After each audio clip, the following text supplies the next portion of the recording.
This video today is dedicated to Charlie Kirk, fallen before his time, and I wanted to dedicate this video to him because the guy was a young guy and he made a huge difference. He made young people challenge their assumptions, and Big Uncle had much respect for him. Today, we're going to talk about the new school year. For those of you who are looking to teach the Englishes to the youths in Vietnam, today is your day because we are going to get an up-to-date on all the new school what have yous from Big Uncle Cousin Hollywood, the greatest educator Ho Chi Minh City has ever seen, the greatest educator the public school system of Saigon has ever encountered. He is a man, he is a myth, he is a legend. He is New Jersey's most iconic English teacher. And I think we're just going to get right into it. But before we do, I want to remind you that if you get hemmed up with the dengue in a developing country, it's a good idea to have health insurance. And that's why this video is sponsored by Safety Wing. What's up, guys? I'm in Mysore, India. I'm chilling with this cow here. If this cow were to give me mad cow disease, I would want to have health insurance. And if you're going to live as an expat, you're going to want to have health insurance too. He's either biting me or licking me. He's licking me. Aw, hello. It's so cute. See, if I get sick from touching this cow, I want to have health insurance, right? So Safety Wing is a good health insurance for people like me who travel around the world and live in interesting places. I'm covered. If I get sick in India, at least I got health insurance. Safety Wing is designed for people who move around and who travel, so it's the perfect health insurance for people who live our kind of lifestyle. All right there, Uncle.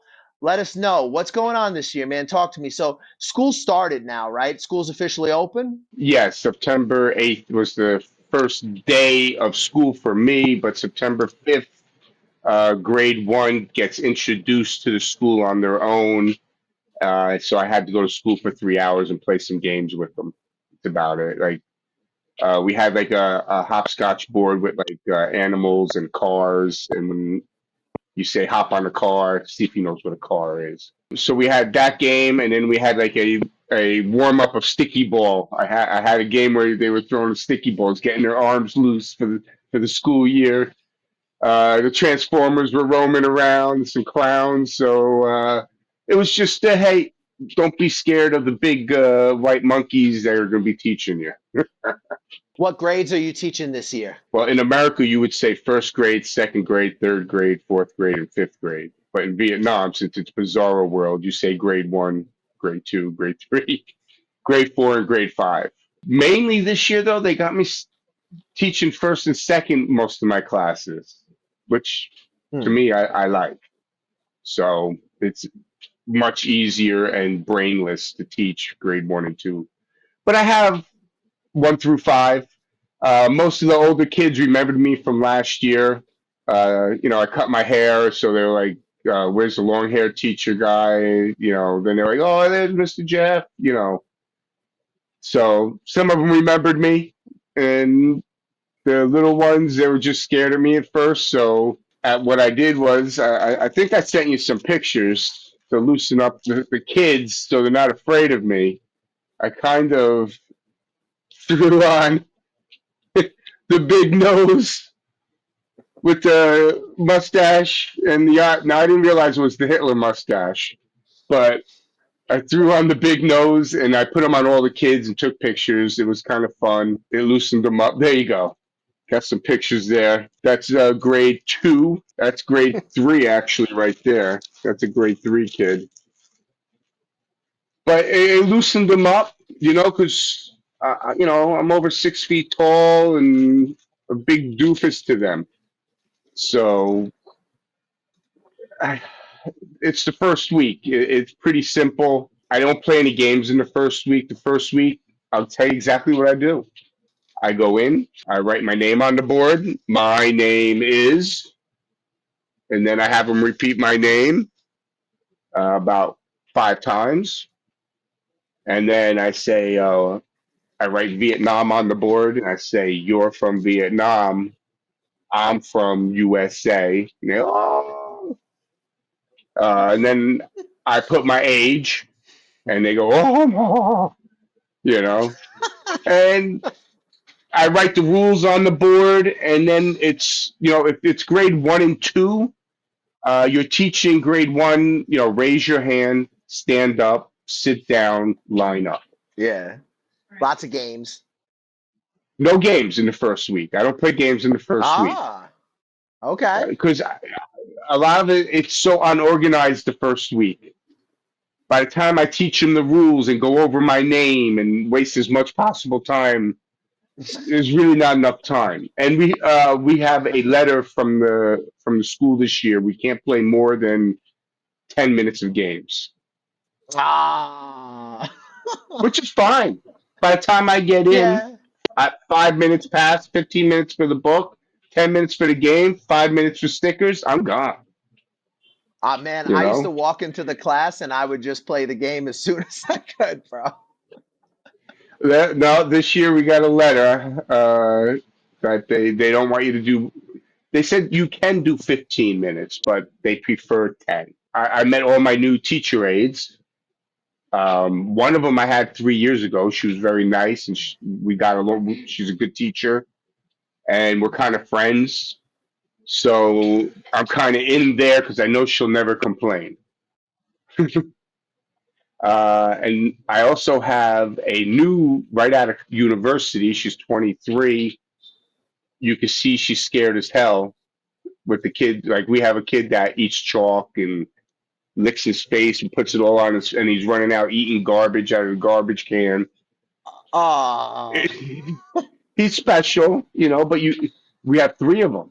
So Oh, that's hard. 27 kids, and she's going a little crazy. Like, am I a teacher or am I a babysitter? I told her, this class you're a babysitter, but other classes you're a teacher, just like me. I'm a babysitter in this class. And I had two teachers that I had last year that I got along with. I actually almost tutored one of their kids. So Mm. this school year should be good because that's the most important, to get in with your teacher aides, so they don't complain.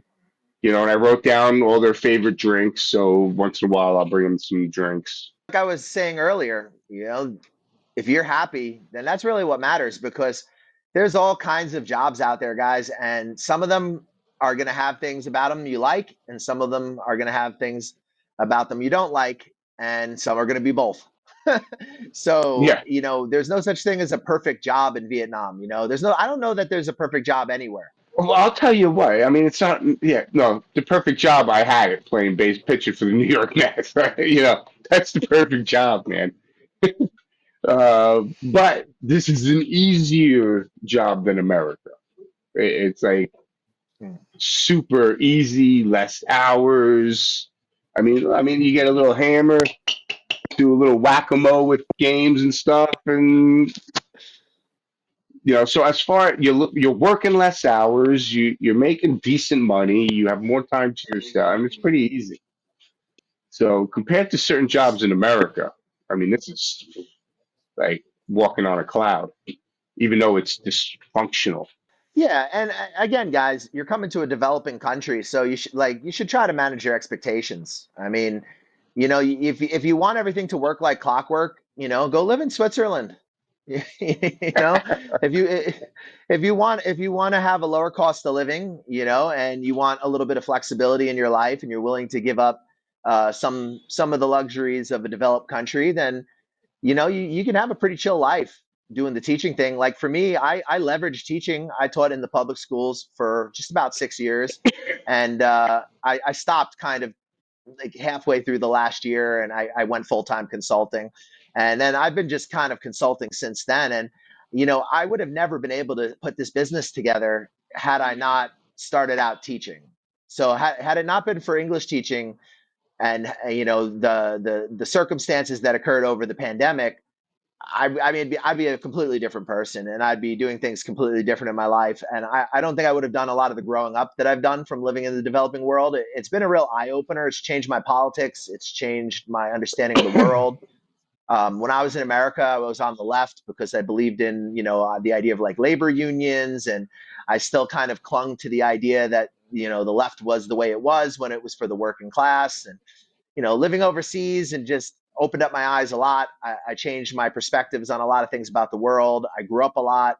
And again, it wouldn't have been possible had I not come to Vietnam. And now I can't even believe the amount of people that I've helped move to Vietnam. It's almost crazy. Hundreds, hundreds. I mean, I Yeah. hang out with a lot of them. I drink beers with a lot of them, you know, and everybody's happy with what you do. I mean, I'm not just blowing smoke up your ass or anything like that. But like when I use, you're definitely different from when I met you 6 years ago. You definitely went from being, you know, brush your teeth and F you to more professional now. So I was a nightclub bouncer. I worked mostly in, clubs, bars, music venues, personal protection. I worked in strip clubs for many years. So I was a bit of a street dude and like a little bit crazy and a little bit wild, and I was a bit of an anarchist, and but there was none of this Antifa shit. Like when I was younger, it was a lot different. Like we didn't really have the internet, and we didn't have the access to information. And what I realized when I left America was I realized that, yeah, despite there's a lot of things about the US that I don't like and that maybe I don't want to live there for the rest of my life, I realized there's still like a lot of good things about our society. And living in Southeast Asia, it's fantastic. Vietnam's a great country, but seeing certain things there also made me appreciate my country. And it just changed my perspective. It grew me up a lot. Like you were saying before, I was white monkey and I was wild and f you. And I've grown up a bit. And living in the developing world, I think there's very few educations in life that compare to that. I definitely agree. I don't know if you're a first time listener to the channel. Some people know I have been to over 50 countries. I've been to Auschwitz. I love history. I've been all over the place. I'll tell you the problem with America right now, since we were, let's transition a little bit. I mean, even my Vietnamese teacher aides came up to me the other day and heard about Charlie Kirk. That's how far it came around. I had a student that I tutor, he's 10 years old, asked me about Charlie Kirk.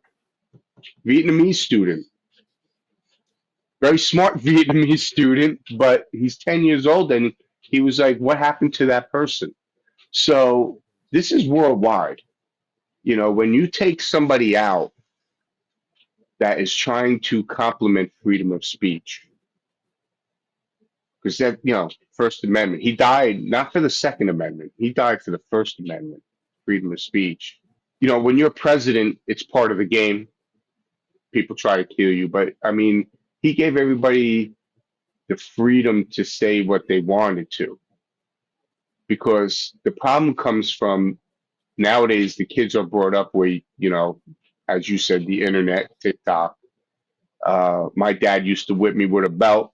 The police would come and say, "Did you hit him on the right side?" Now you can't punish your kids anymore. Now you can't, they have safe spaces. I hate to say it, but they're not as strong mentally anymore. Teachers rip them down. They go to college, they rip you down. And that's what Charlie Kirk came in. He only started with 500 people showing up, and then it came to thousands.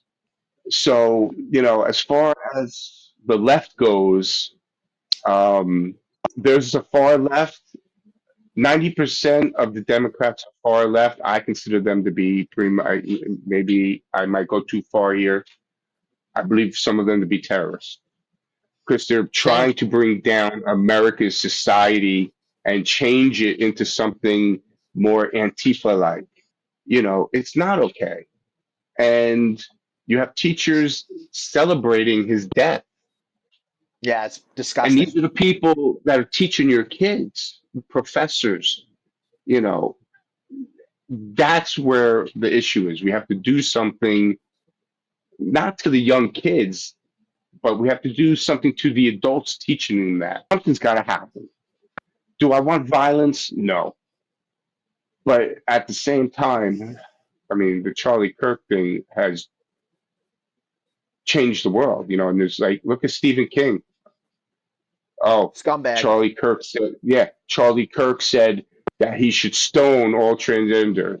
He never said that. It's Of people course like not. him and the propaganda news that are calling everybody Hitler. What I did see it was living and working in Vietnam. I saw kids who are just much stronger. They're hardier. They're tougher. They've been through more. Every day they're out there, even if they're from a rich family, it's seeing reality because it's a developing country. So reality is right in front of your face, even if you have money. I mean, you can be in an SUV and shielded from the world, but you still look out the window, you know? And they're just much stronger than the kids in the States are. And I do believe it has to do with the brainwashing and with the participation trophies and things like this. But I think it's even more nefarious than that. And I think it goes back to the idea of compulsory education and prolonging childhood. If you go back to the 1800s, people went to school for a year or two and then they started their own business. I mean, at 6, 7 years old, they may already be apprenticing for their future job, right? So we had a society where people were literate, strong, independent, and agrarian. And now we have a society full of emotionally frail children. And I think if you spend enough time in Vietnam or in anywhere in Southeast Asia, Cambodia, Laos, Thailand, you're going to see a lot more reality and it's a lot harder to look away. And you have to remember when you're in a different country, guys, you represent your country. You might as well walk around with your passport on your forehead. So, how you behave, it affects all of us. So, I'm not going to bring over some little degenerate that's going to talk shit about America all day because you can affect public opinion. We're trying to strengthen our relationship with Vietnam. We're not trying to, make them distrust us or think poorly of us or think poorly of our society.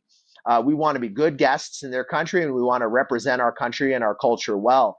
So I do think that if you're coming to a developing country, I'm not saying you need to love living in America, England, whatever. Like, I don't want to live in the United States. Like, I'm good.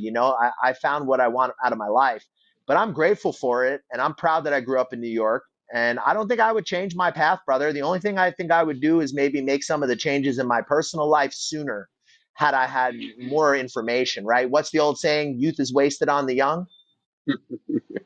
Yeah, well, and I'm also my dad now. You just get smarter as you get older. Yeah. I've done so much stuff in my life, whether it was good and bad, and it's just live and learn. You have two types of people: learn the easy way or learn the hard way, and that's what it comes down to. You just gotta try to be. Nowadays, it's harder, but you got to try to be a better person than the person that's an asshole. There's a lot of them out there. My football coach used to say, an assumption is like an ass. Everybody has one, you know?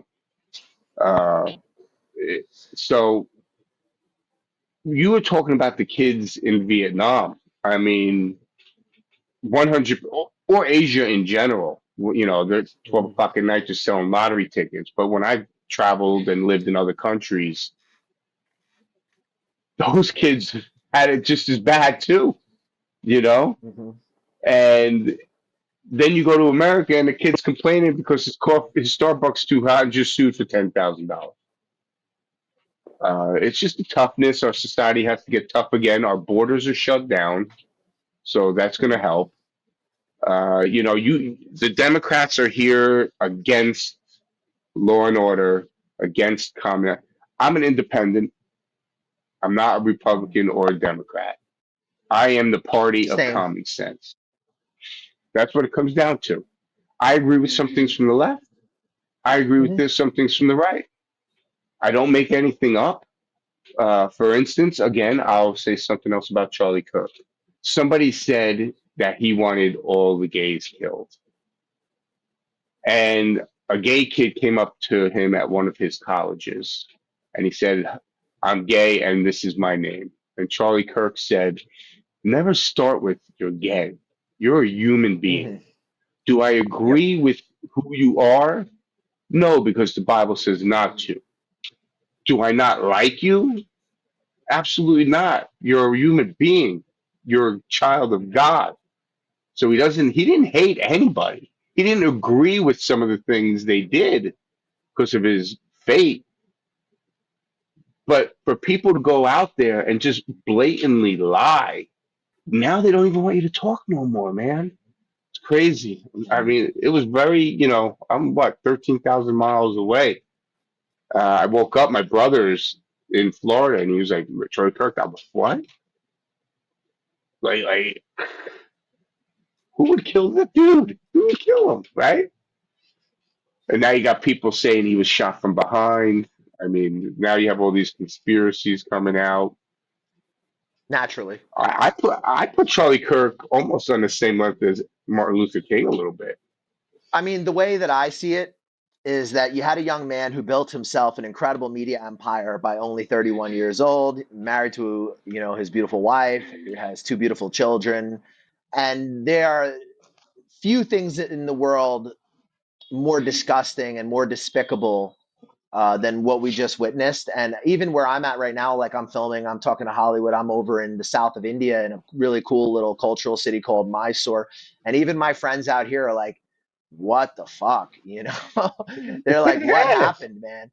And a lot of people really liked him. And I think if you're coming from the West, you guys may not understand, but like, we are in a global world, whether we like it or not. Like, people consume media from the West, and they have always. I mean, this is one of our main exports, and for a long time, it was one of the really beautiful parts of our culture was our arts, our TV shows, our movies, our cartoons, and because of the woke mind virus, we've lost a lot of that culture.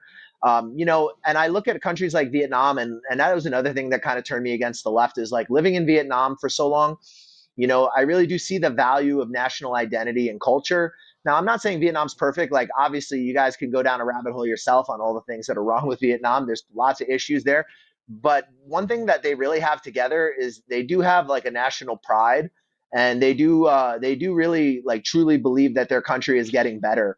And I want that for the West too. And if you're coming from the West and you're going to be a teacher, I think that's going to be something that will be a bit of getting used to, like you're used to being told in the West to be ashamed of your culture and ashamed of your heritage, and that we need to submit to multiculturalism and we need to have open borders. And then you come to a Vietnam and it's all one race. Everybody's the same people. Everybody's Vietnamese, aside from like a handful of tribal people.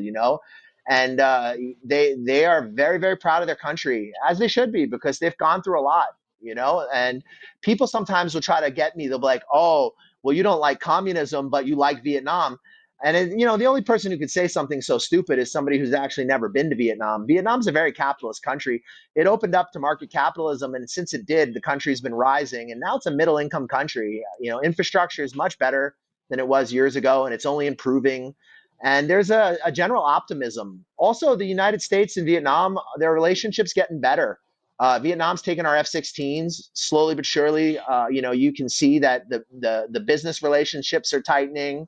The attitude towards the West is warming, and I think that's a good thing. And I think that's another reason why I do feel it necessary to gatekeep a little bit, because I really don't want to bring scumbags to Vietnam. Like I want to see I want to see this country do well.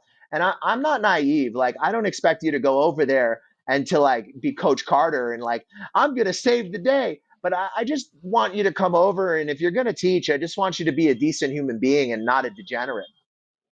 Right, right. If you go to my channel, Hollywood Journey, I Uncle. I post some shorts when it's a holiday here. Mm, You can't see anything but Vietnamese flags. hmm Holiday like Fourth of July in America, people are burning the flag. hmm You know, which is their right.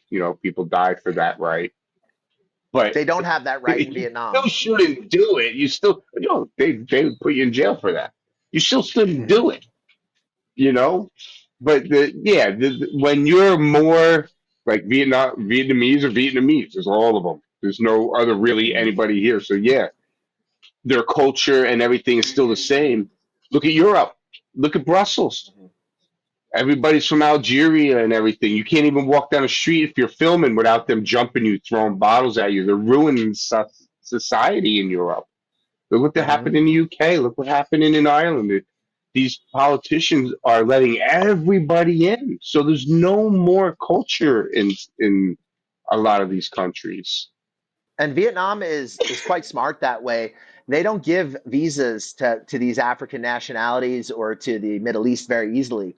It's actually very difficult for them to get visas, difficult for them to get tourist visas, because they've had the experience of allowing Africans in, and then you have huge scams and crime, and it's the same in Cambodia. Cambodia recently, a lady from the Congo stabbed an expat to death. There was a $7 million black money scam perpetrated in Cambodia by a Nigerian national. Maybe I think it was two of them. And not to say that Brits and Americans don't do dumb shit, but we're talking about like per capita. There's a lot of good that's done by Westerners. They fill in the positions as English teachers. In places like Cambodia, they open a lot of charities, and not just like shady charities, but like legit stuff that like helps kids like get educations or get clean water. Like, even things to get rid of mosquitoes. Like, you look at a lot of the positives that are done in Southeast Asia, and yes, of course, you have that stupid kid in Da Nang who robbed the jewelry store. You do have degenerates. You have the British kid who got caught with a gun. I believe it was in Ho Chi Minh City. But generally speaking, I think we do a lot of good in these countries, and I think it's important that we behave ourselves and we represent ourselves well when we're in their country. And I think it's another thing that will be an eye opener for you guys. And this was an eye opener for me too. Is you're never going to naturalize. Like, you could even marry a local and live there forever, and you'll still never be one of them. You could learn Vietnamese perfectly. And yeah, people in your neighborhood will know you, but as soon as you go to another neighborhood, you're a foreigner again. So, Yeah. there is this like, they're very nice and you can make money with them, but you're never going to be one of them. And in order for you to ever really truly be one of them, you would have to do something really profound for the society. And like, this is something I think a lot of people don't understand when they hear, oh, Vietnam's going to allow a citizenship program. Yeah, okay, let me know when someone actually gets that, you know, because there's a real big disconnect between what's technically possible and what someone actually can achieve. And now I have met people who have been able to get Thai citizenship, Vietnamese citizenship, but this is not something that's like an easy task. Since I'm married to a Vietnamese citizen, and if you're married for 2 years, I can then apply to get my Vietnamese citizenship. Well, let's see if it actually happens, though. This is all new. Keep you up to This date. just came out. Keep you up to date. Again, So if you that's guys are brand new interested in too. these type of services, you can reach out to me. I do hourly consulting as well as hourly coaching. We have full relocation packages. We can help you find a job, help you find employment. And one other thing I just heard, a little different if you're a nomad from and you're living abroad. Not this year, 2026, because the big beautiful bill was passed. Donald Trump is giving more benefits to people living abroad now. So they've increased the foreign tax credits for people living abroad. Well, Donald Trump did. So it was in the big beautiful bill.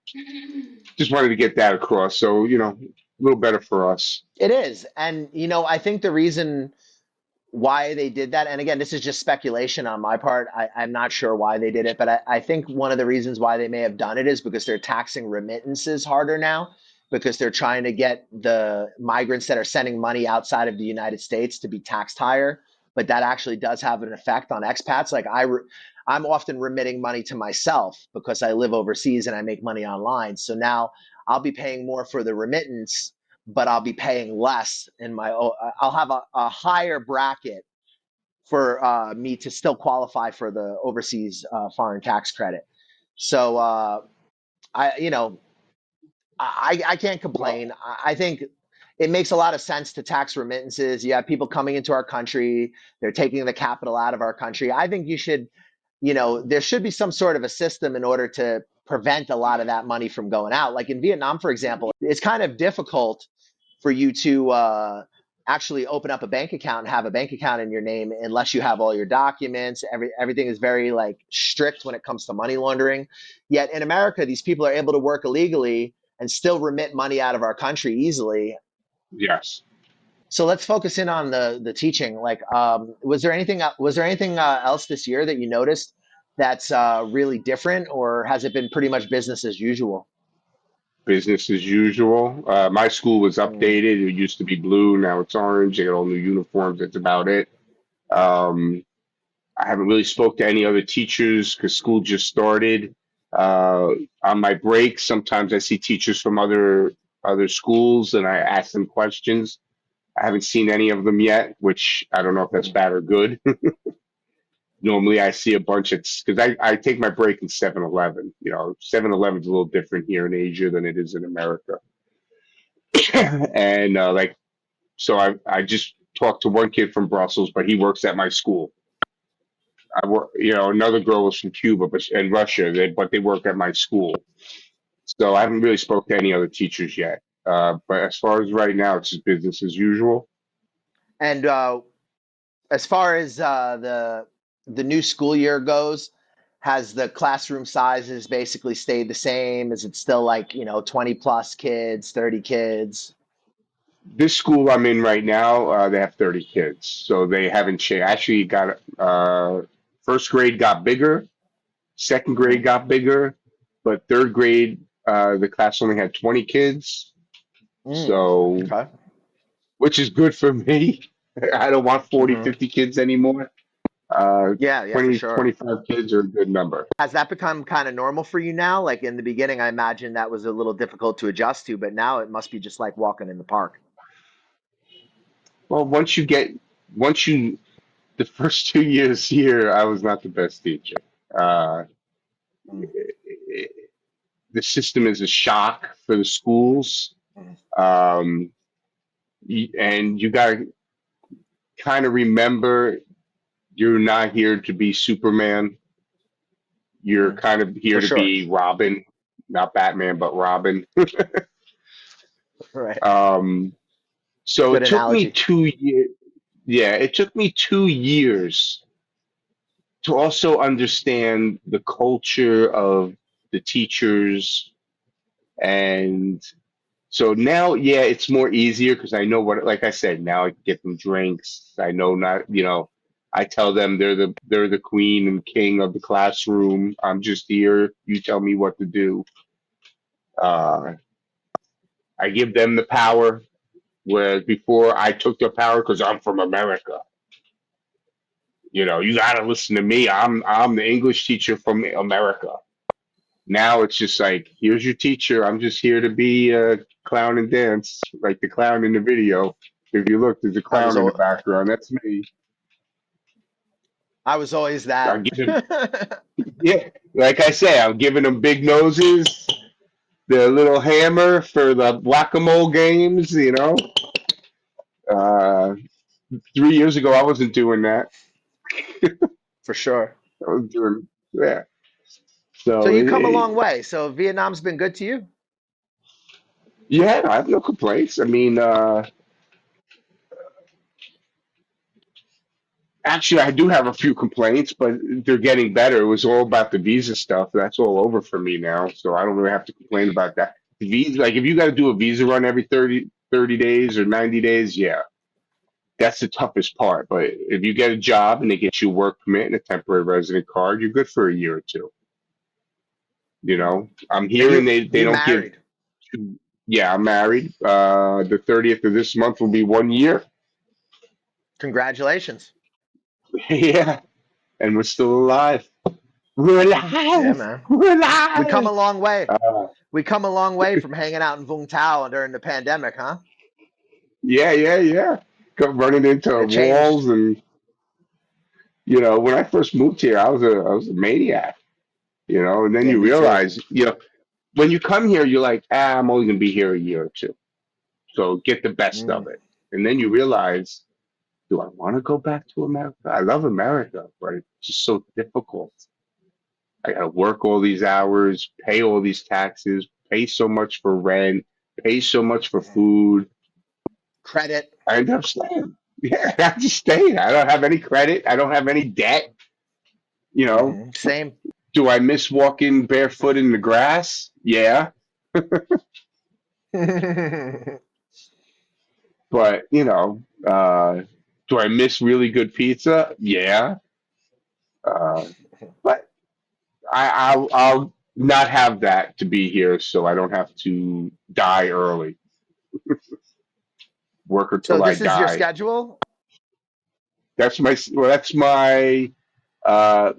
what is that? That's my afternoon schedule. Okay. And then the one before, you can see it tells you what unit you're doing, what lesson, and the times of your classes in the day. And then the class is like 2-1.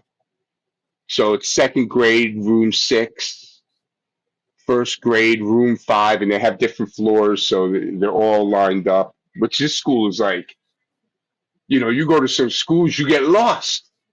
This school, they Sure, place definitely. it so good. Yeah, so this is my morning schedule, 7:30 to 8:45, and then the 35-minute break, and then 9:20 to 10:35 I go home, and then I come back at 1:40. Tomorrow I don't work till 8:10, Nice.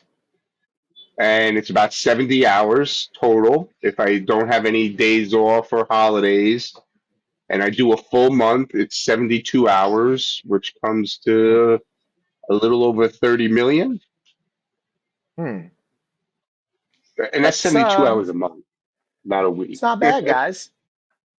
I mean, but you got to Well, understand what how is far that money goes.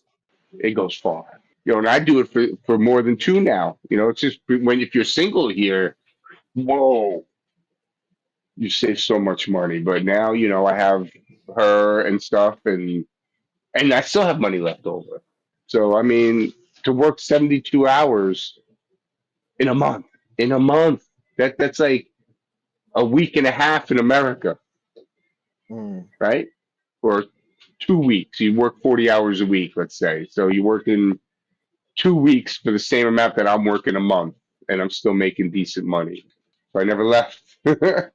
Well, guys, I want to remind you that sometimes we discuss politically sensitive subject matter, and I'm not politically correct or woke. So YouTube will mess with the channel, mess with the algorithm. So if you have a moment just to hit the like, subscribe, or share, that helps me a lot. It definitely helps us to fight the algorithm, get us around word of mouth. I greatly appreciate your efforts. If you guys enjoyed this content, and you're actually serious about coming to Southeast Asia, like I said earlier, I do hourly consulting, coaching, as well as full relocation packages for my network where we can help you get established, whether it's to find a job, open up a company. I'm expanding my network into other markets as well. I have connections all throughout Southeast Asia, but I'm broadening my horizons. And anywhere I am in the world, it doesn't matter. I can easily find you a job. Vietnam's a place that's always been good to me. So even if I'm hanging out in the Balkans, all I got to do is get on social media and I can put you into a teaching job. So, wherever I'm at, don't be hesitant to hit me up. We live in the digital age and I put my time in out there and I made a lot of strong relationships and strong friendships. And Vietnam's a place that I will always come back to. So, if you come out there and you have the right state of mind, you can do something very similar for yourself. And of course, I wish you the best. Uncle Hollywood, is there any final thoughts you want to leave them about the new school year and just in general about like life teaching in Vietnam? As far as the school year goes, I just hope and pray that my schedule stays the same because sometimes they change it. Yeah, other than that, use Reborn Abroad. Thank you. I'm one of his first clients. I know many of them, and we all got jobs, and we've all became friends. I hang out. I go drink beers with a bunch of people he got in. You can check out my channel on some of my shorts. I'm with them. You just made a video that you put out with Paul. I hang out with Paul now. Big baseball fans. He's a great guy. All right, guys. Thank you for watching. Subscribe and share. And I look forward to hearing from Hollywood again in the future. Make sure to check out his channel, Hollywood's Journey. Brush your face and wash your teeth, son. Reborn Abroad got me a job in Vietnam. Brush your teeth. Reborn Abroad helped me retire in Vietnam. Reborn Abroad got me a job in Vietnam. Reborn Abroad got me a job in Vietnam. Years later, we're still friends, so hit us up. Reborn Abroad, they're legit. They got me a job. I'm pretty happy. Reborn Abroad got me a job in Vietnam. Reborn Abroad got me a job. Brush your teeth. Hey, what's up? I'm D from Canada. Hook up with the New York Nomad if you want a smooth ride into Vietnam or any Southeast Asian countries. Hey, my name is Aaron. Get in contact with the New York Nomads. If you want to get into Vietnam, hit them up. They'll get you in securely and professionally. Yo, this is Uncle Hollywood. I'm telling you right now, the New York Nomad got me a job. He's legit. Hit him up. Check him out. New York Nomad set me up in Vietnam. Yo, my man got me a job. Come to Vietnam. Hey, what's up, guys? You thinking about coming to Vietnam? You're not sure where to start? You've heard a lot of things online. You don't know what's true. You don't know what's not. We offer a consulting service where we help you get on your feet in Vietnam. We give you advice on negotiating contracts with employers. We help you with real estate agents, visa agents that are reliable and that you can trust. We help you get started in this amazing country and get on your feet. We help you get into different opportunities that might be more difficult for you if you were just landing in the country on your own. And we help you avoid a lot of the pitfalls and problems that you could have as a newcomer here. We provide you with reliable job recruiters, visa agents, real estate agents, and advice. If you guys are thinking about coming to Vietnam, hit us up for a consultation. We'll help you get started, help you get on your feet, and hopefully you'll love Vietnam as much as we do.